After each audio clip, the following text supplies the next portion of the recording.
I've done this intro at least like 6 times.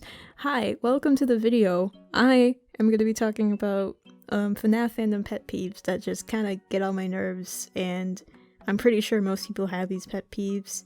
So, you know, they're not really anything special, but I feel like I just want to talk about them and get it out of my system because, God, they're so annoying. And, like, as many people talk about it on Twitter and make fucking public threads about it, I just want to voice my 2 cents on them because I feel like I can do that here.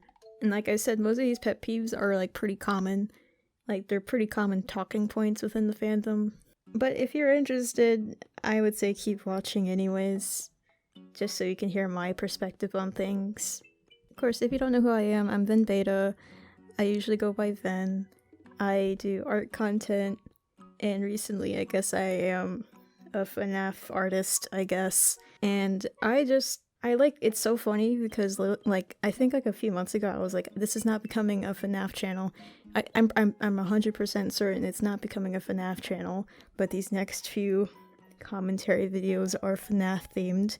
And also I've been making a lot of FNAF animatics, and I've been doing FNAF comic, which is Freaky Friday. I've been doing a lot. 2023 was crazy for me with FNAF. Like, the FNAF hyperfixation just came back and just had me at a chokehold for that entire year, and it's still bleeding into 2024. So, you know, that's where I am right now. But now, I'm doing a video, so I hope you enjoy it. I did mention it on my Tumblr, and if you're from Tumblr, hello, welcome. Glad to see you could make it. Without further ado, I'm gonna get into my talking points about some of the FNAF pet peeves that I have. Of course, the one thing that people constantly talk about within this fandom is whether or not FNAF is made for kids. The whole FNAF is for kids or FNAF is not for kids debate.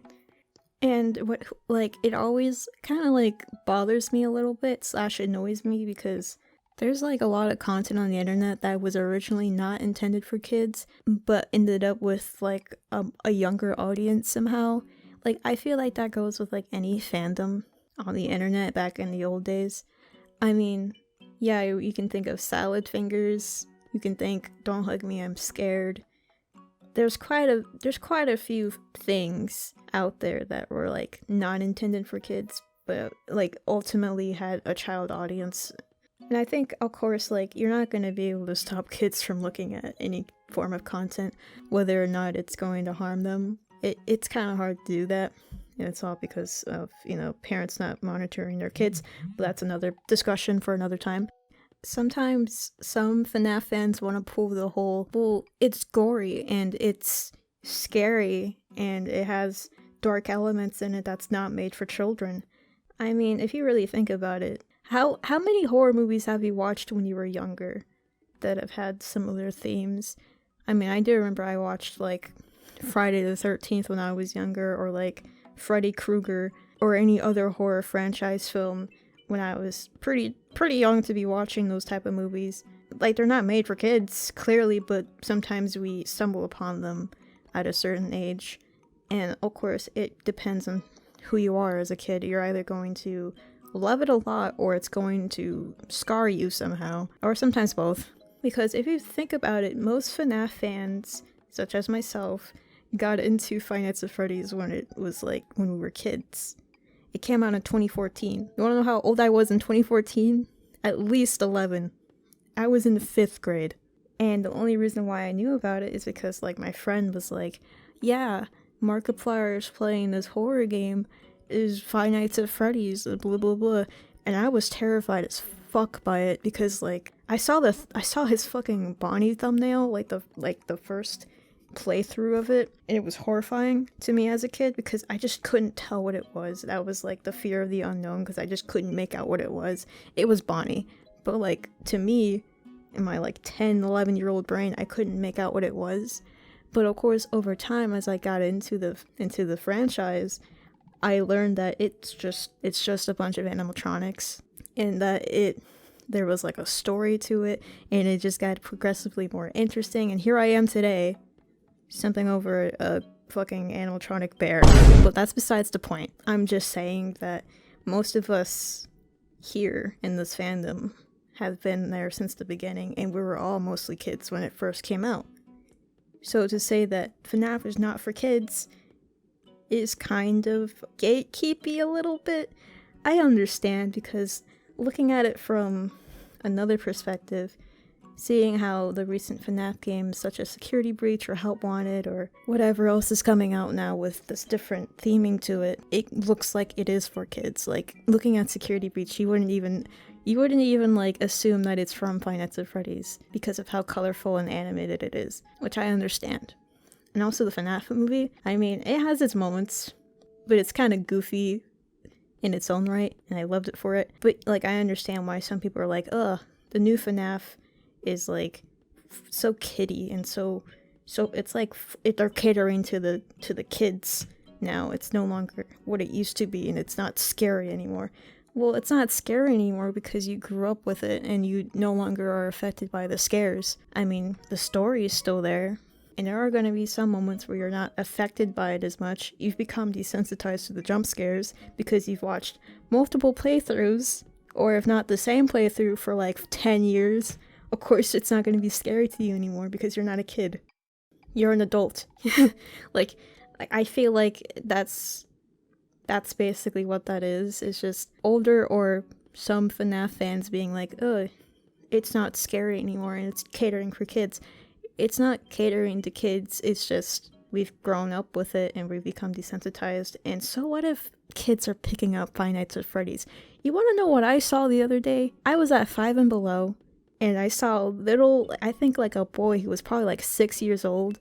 I saw the FNAF movie poster, and he was like, you know, his dad was dragging him away or whatever, but he like pointed to the Freddy poster and he was like, Daddy, Freddy.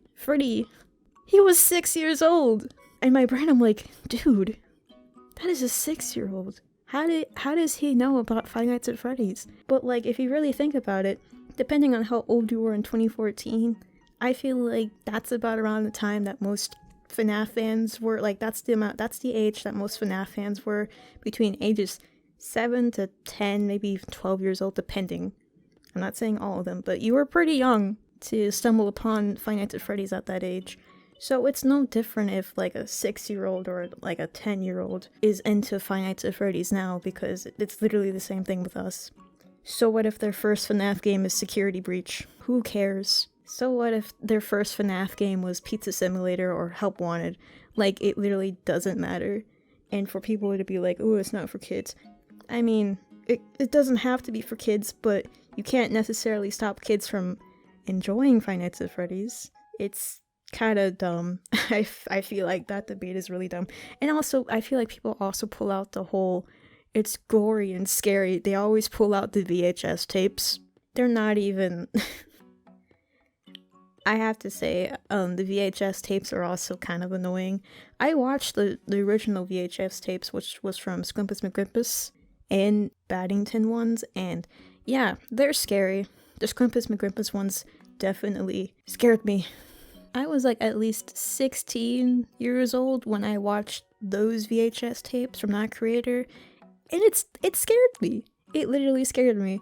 I could not listen to that one video where it's like criminal without getting like a cold sweat, you know. But people pulling out the VHS tapes and being like, this is proof that FNAF is not for kids, it's scary. But that's not from the actual series. That's just fan-made content. You just pull that out of your ass because it's gory and has spooky imagery. I'm not shitting on VHS tape creators. I'm more making fun of the people that use the VHS tapes as evidence/proof for why FNAF is not for kids. I don't know. It's really dumb. Hi, Feature Ven here. I also wanted to point out that same argument can also be used when people are like, adults can't watch Bluey. Bluey's for kids. But there's plenty of cases, including myself, of people who are adults who also watched and have enjoyed Bluey. And that can be said with any children's content. I watched Trolls recently and I'm amazed. But yeah, same can be said with kids content. Adults can enjoy kids content as long as they're not being extremely weird with it. But other than that, that's all I had to say and add to that point. And then there's also that whole modern FNAF sucks. that I'm just kind of annoyed by, because once again, it's often from seasoned fans like myself who will complain about FNAF no longer being the same, or being kiddie and not being scary anymore. Like, I've seen people complain about the FNAF movie saying that it was bad or that it was cheesy. But if you really think about it, FNAF itself is already kind of cheesy. I mean, you're working at a Chuck E. Cheese knockoff, and you're fending for your life by crazy animatronics that are possibly possessed by children. I don't think it can get any more cheesier than that, okay? And then there's also the whole people making like different points of when FNAF started to fall off or when it started to be not as scary, like Sister Location being that point where it's like, yeah, as soon as they gave them voices, the animatronics are no longer scary and therefore FNAF was no longer scary. Or pointing that FNAF World was the tipping point, or even Help Wanted, which I guess makes sense. I don't know. Or, of course, people always point to Security Breach being shitty, which I'm just like, okay, I get it. But people are always making points about like, yeah, this is where FNAF fell off because of this point right here. I as a old FNAF fan, love every single bit of modern FNAF. I eat that shit up. I don't care. Listen, like, once again, the only reason why people don't like modern FNAF is because they grew up and because they become desensitized to the jump scares. Of course, they also point out that the story is starting to become convoluted, which is fair. But like, I feel like it doesn't really take too much to like try and like understand it, I guess. I mean, and of course, there's also the whole shitting on MatPat and shitting on theorists, which is another point that I'll be making later in this video. And just generally being like, yeah, no, modern FNAF sucks. Anything past FNAF 4, poopy, stinky, don't like it, it sucks, mid. Anything like that is just kind of like, okay, that's your problem, I guess. Like, just cope. I don't know what to tell you.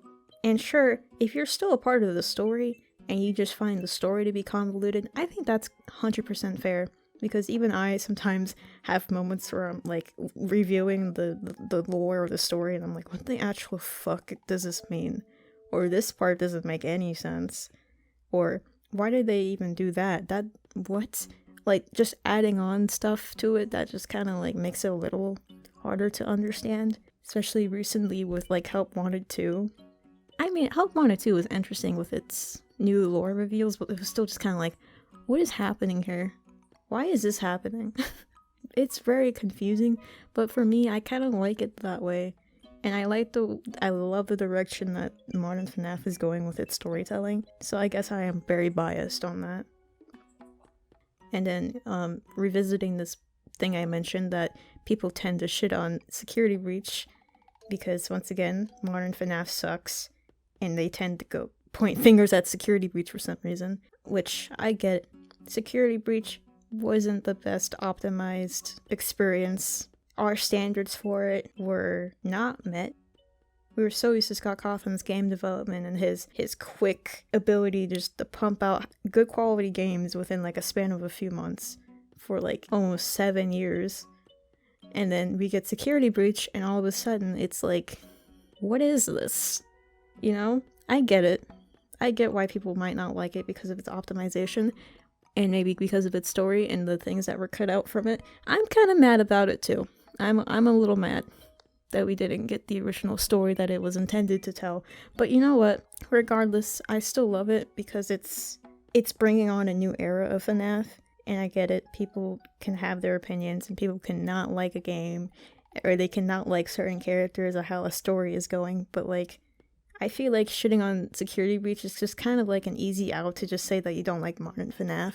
And also pinning it on, yeah, they're falling for the making it for kids train. They're gonna kiddify FNAF. I mean, if you really think about it, oh my god, I'm so all over the place. If you really think about it, FNAF World kind of started it. I'm just saying. Because why did Scott make FNAF World? I know he made it because he wanted to try and test his hand with RPGs. But like, if you look at FNAF World, that shit is literally like so kiddie. And this is before Sister Location. So it's like, you can't blame Security Breach. Literally, FNAF World is there. You guys are just, what? Like, I don't know. But like, people give Security Breach so much shit because it's like, I don't know, I guess I'm very biased because I love Security Breach and I've played it a few times already now, and I'm very attached to some of the characters within that game, and it's just like, can you like not shit on Security Breach? There's literally, like, I get it, it's not a good game, it's not a perfect game, but like, it literally didn't do anything to you. Did it murder your entire family? No? Okay, then stop. Stop blaming Security Breach for everything. It doesn't make any sense. And once again, I am mad that we didn't get the original story for Security Breach. I would have loved seeing how it actually like would have turned out if Steel Wool wasn't rushed and if everything just went according to plan with its production. I would have loved to see it for what it could have been. But I still love it regardless. And of course it got Ruin out of it. And honestly, I think that's a win. Ruin topped it off. It kind of wrapped Security Breach in a nice little messy bow. You know, it wasn't perfect. It wasn't a perfect start, but it did have a decent landing, so I guess that's all that matters. I'm gonna shift topics a little bit now because I'm gonna get a little annoyed with this. Honestly, I feel like this and this other point can like mix together a little bit. So it's between shipping and also queerphobia in general in the fandom. Let me just say this. I feel like any ship is fine as long as you're not shipping problematic ships like an adult with a minor or like siblings. That is completely fine as long as it's not those two. Literally anything else is on the table. But like the shipping war, like the ship wars that go on within this fandom is absolutely insane. I mean, of course, shipping's always existed within the fandom for however long fandom has existed. But, like, people just get so hostile over, like, different ships, especially, like, between gay ships and hetero ships. It's insane. Me, like, I know, like, I will admit, before 2023, I was kind of like I was the type of person that didn't indulge in heterosexual ships because, listen, they're sometimes not as interesting as queer ships, and I think that's fine. But like 2023 was the year where I kind of just dropped everything and was just like, you know what, everything's on the table for me, because I started accepting different like ships. Like I was not a Freddy x Chica shipper until like literally last year. I wasn't a Monty x Chica shipper. I was not a straight shipper. But last year I was like, you know what, everything's on the table. And that is completely fine. Any ship is fine by me as long as it's not illegal and weird. It's fine. But like, it's between people getting mad at people shipping Monty and Chica together, Roxy and Chica together. Like, people getting mad at different ships, whether or not they're straight or not, is just kind of like, what are you guys doing? It literally doesn't matter. It's shipping. Like, I get it. There's queer phobia in general in like every fandom space, no matter where you go. And people are gonna be weird about it, and there's nothing you can really do about it. But it's just like, why are we attacking each other? Like, why are we sending each other death threats? I don't understand. And of course, you know, with Glamrock Bonnie and Freddy, with Glamrock Frawny being kind of like that was a ball drop last year. Something I did not expect. Steel Wool is just running with it, honestly. So, like, it makes me kind of like, wow, Steel Wool, what are you trying to say over here? We got gay animatronics right now? It's so interesting seeing how they kind of made that, like, a thing within Ruin. Kind of like in Security Breach, it was kind of like, just implied, like, yeah, Freddy misses Bonnie. It could be taken as platonic, missing him, or anything else. But then in Ruin, it was kind of like, oh, love Freddy? And they have each other's merch in their rooms? Okay, something's going on here. And then, on Christmas, Steel Wool releasing that Yule log video with the fireplace and just coincidentally having the two plushies sitting next to each other by the fireplace. Okay, Steel Wool, you're trying to tell us something here, and at this point, it feels pretty obvious. It's very interesting. But like, when that started happening, people were just coming out of the woodworks being like, they're robots. they're robots. They don't feel things. They're just robots. Or one of them's possessed, which is not even true because they're AI. Don't even get me started with the Michael shit. I'm gonna get into that. Hang on. But them being like, aren't they possessed? Aren't they robots? Robots don't have feelings. Just why? Why are you coming out now saying that when there are two gay robots being shipped together? What do you mean? And then but as soon as let's just say Monty and Chica are being shipped together, no one says anything for the most part. No one says, aren't they robots? Or, they don't have feelings. That's really weird. I think that's a little suspicious that you be saying that for Glamrock Frawny, but not for Monty and Chica. Interesting. But it's just the subtle queerphobia that happens within the shipping part of the fandom. It's just kind of like, okay, why are we fighting here? Why are we doing that? It makes no sense. And I feel like, let people do what they want. Just let them do their thing as long as it's not fucking immoral, you know? You can ship whoever you want, just don't be a creep about it. And it's just literally mind your business. So what if that person is shipping Freddy X Chica? You go back to your little corner and continue shipping Glamrock Frawny, okay? It's not the end of the world. And me, I'm an avid Montetti shipper. I ship Monty and Freddy together. And I also ship Glamrock Frawny. And I also ship the polyamorous ship Gator Bear Bun. I don't care. Literally, I ship any character. Even at some point I was I ship all of them together. They're all a big one polyamorous group. Just, it literally doesn't matter. I'm so chill with the ships. And once again, I'm fine with any FNAF ship as long as it's not fucking, an adult with a child or a siblings. It's fine. I don't care. I just feel like people need to chill out with shipping sometimes. Literally, it's not hurting anyone. So, maybe, mind your business. I don't know. And then, of course, I feel like this is, a very short section, but, racism! Yippee! That's not something to celebrate over. I feel like I said, this is gonna be a really short section, but this is something I noticed and I'm kind of, annoyed by, is, recently with Ruin, with Cassie's introduction, people were, they were either whitewashing Cassie or just blatantly being why is she black? Why is she brown-skinned? Or just being generally ignorant about it. I know in the first Ruin teaser that came out, that featured Cassie in the promo art, I will admit, she did look like a white girl. Her hair was straight, and there weren't any, of course it was all black and white, but there weren't any features that made her seem like she was brown-skinned. And of course, I also, when I made the thumbnail for the very first episode of the Ruin playthrough, I made Cassie white because I thought she was, but it was only until, as I continued playing, I saw her cut out, and I was like, oh my god, she's brown-skinned! And so I made changes to the thumbnail, and now she's brown-skinned. But, people, straight up whitewashing her is kind of weird.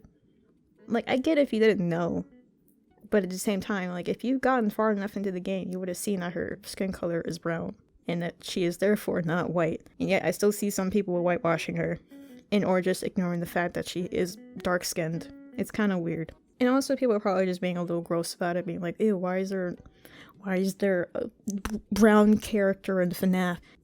This is literally the first character of color in FNAF, and you're talking shit? Are you serious? Get over yourselves. Oh my god. Literally, listen. When I saw Cassie, I got so fucking excited. I'm just like, oh my god, she's so cute! Are you kidding me? And of course, her model looked like female Gregory, and while her, cutout was, cute, seeing that her model didn't really match was kind of, a bummer. It was kind of why does she look like that?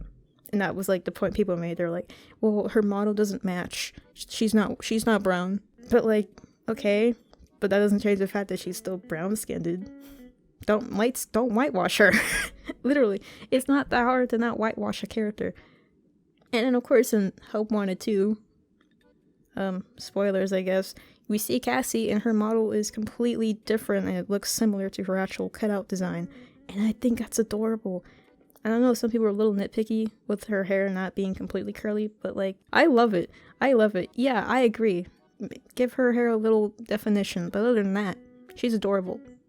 I love her. The brown-skinned FNAF fans, we are winning. We're winning. We are winning. Take this as a win. Also, Jeremiah from the FNAF movie, he's black. I see that as a win as well. Also, I really hope Jeremy Fitzgerald in the FNAF 2 movie is also black, and perhaps probably the same actor that was friends with Mike in the movie. Anyways, I think this last section will just be about theories versus headcanons. Something that I've noticed is, like, sometimes people let their theories bleed into people's headcanons, or vice versa, let their headcanons bleed into people's theories. And sometimes it can cause a bit of a disruption or like a confusion between people. And sometimes also, like, sometimes theories are kind of annoying. Especially if if someone like interjects your headcanon with a theory and it's just kind of like, can you like not do that? Let me prove it. Let me give you an example.